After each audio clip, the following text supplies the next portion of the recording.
നമസ്കാരം, മെട്രോ മാറ്റിനിയിലേക്ക് സ്വാഗതം. തനതായ ഹാസ്യശൈലി കൊണ്ട് ശ്രദ്ധ നേടിയ ചലച്ചിത്ര നടിയും ടെലിവിഷൻ അവതാരകയുമായ സുബി സുരേഷ് ഓർമ്മയായിട്ട് 1 വർഷം പിന്നിടുമ്പോഴും ആ വേർപാട് ഉൾക്കൊള്ളാനാകാതെയാണ് ഉറ്റവർ. മിമിക്രിയിലൂടെയും മോണോ ആക്ടിലൂടെയും ശ്രദ്ധ നേടിയ സുബി സുരേഷ് കൊച്ചിൻ കലാഭവനിലൂടെയാണ് മുഖ്യധാരയിലേക്ക് വരുന്നത്. സീരിയലുകളിലും 20ലേറെ സിനിമകളിലും അഭിനയിച്ചിട്ടുണ്ട്. സ്റ്റേജ് ഹാസ്യ പരിപാടികളിലും ശ്രദ്ധേയ സാന്നിധ്യമായിരുന്നു. വിവിധ ടെലിവിഷൻ പരിപാടികളുടെ അവതാരകയായും താരം തിളങ്ങി. കരൾ രോഗത്തിന് ചികിത്സയിലിരിക്കെയാണ് നടി മരണപ്പെടുന്നത്. മരണ വാർത്ത ഏവർക്കും ഞെട്ടലായിരുന്നു. നടി ചികിത്സയിലാണെന്ന് പോലും മിക്കവർക്കും അറിയില്ലായിരുന്നു. കോമഡി വേദികളിൽ അവസാന കാലം വരെ സുബി സാന്നിധ്യം ആയിരുന്നു. സുബിയുടെ മരണം കുടുംബത്തിന് വലിയ ആഘാതമായിരുന്നു. മകളെക്കുറിച്ച് സംസാരിക്കുകയാണിപ്പോൾ സുബിയുടെ അമ്മ അംബിക.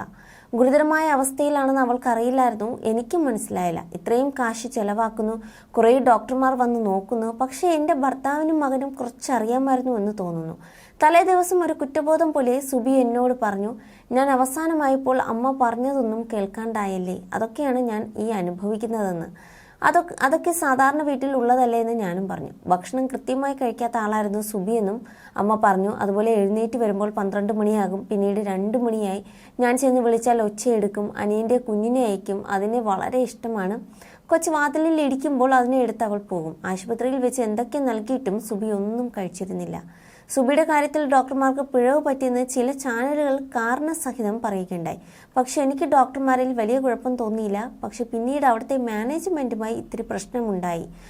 ഇൻഷുറൻസ് തുക ലഭിക്കാത്തതുമായി ബന്ധപ്പെട്ടായിരുന്നു പ്രശ്നമുണ്ടായതെന്നും അമ്മ പറഞ്ഞു.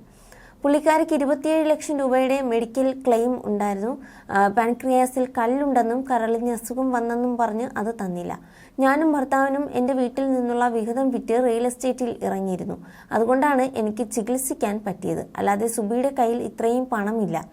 57,000 രൂപ വീടിന് ലോൺ അടയ്ക്കണമായിരുന്നു, കാറിന് ലോൺ അടയ്ക്കണമായിരുന്നു. അതിനിടയിലാണ് സുബിക്ക് ഈ പ്രശ്നം വന്നത്. 2 വീട് പണിതിരുന്നു, കുറച്ച് സ്ഥലവുമുണ്ട്. ഇതെല്ലാം കൂടെ കൊടുത്തു. ഒത്തിരി നഷ്ടത്തിനാണ് കൊടുത്തത്. എന്നിട്ടും കടങ്ങളെല്ലാം വീട്ടി. ഇപ്പോൾ തനിക്ക് സ്വസ്ഥമായി കിടക്കാമെന്നും സുബിയുടെ അമ്മ പറയുകയാണ്. താൻ റിയൽ എസ്റ്റേറ്റിലേക്ക് ഇറങ്ങിയത് സുബിയുടെ ചികിത്സയ്ക്ക് സഹായകരമായി.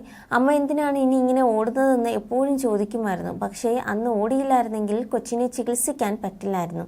നോക്കാവുന്നതിൻ്റെ പരമാവധി നോക്കാൻ പറ്റിയെന്ന ആശ്വാസം തനിക്കുണ്ടെന്നും അമ്മ വ്യക്തമാക്കി. സുബിയെ വിവാഹം ചെയ്യാനിരുന്ന രാഹുലിനെ കുറിച്ചും അമ്മ സംസാരിച്ചു. അവൾക്ക് മറ്റൊരു വീട്ടിൽ നിൽക്കാൻ ബുദ്ധിമുട്ടാണ്. നിങ്ങൾ ഇവിടെ തന്നെ താമസിച്ചോ എന്ന് ഞങ്ങൾ പറഞ്ഞിരുന്നു. രാഹുലിൻ്റെ വീട് അടുത്താണ്. അവൾ എൻ്റെ വീട്ടിൽ താമസിക്കില്ല, ഇവിടെ താമസിക്കണമെന്ന് രാഹുലും പറയുമായിരുന്നു. രാജസേനൻ സംവിധാനം ചെയ്ത കനകസിംഹാസനം എന്ന ചിത്രത്തിലൂടെയായിരുന്നു സുബിയുടെ സിനിമയിലെ അരങ്ങേറ്റം. Panchavarna Thatha, Drama, 101 Wedding, Grihanathan, Killadi Raman, Lucky Jokers, Elsamma നാൻകുട്ടി, Thaskara Lahala, Happy husbands, detective dolls തുടങ്ങി സിനിമകളിലൊക്കെ അഭിനയിച്ചു. ടെലിവിഷനിൽ സുബി അവതരിപ്പിച്ചിരുന്ന പരിപാടികൾക്ക് ജനപ്രീതിയും ഏറെയായിരുന്നു. You're watching me and you're watching me on metromatney.com. on metromatney.com. metromatney.com. Subscribe for more videos. Subscribe for more videos. Subscribe here for more videos. Subscribe now. Thank you.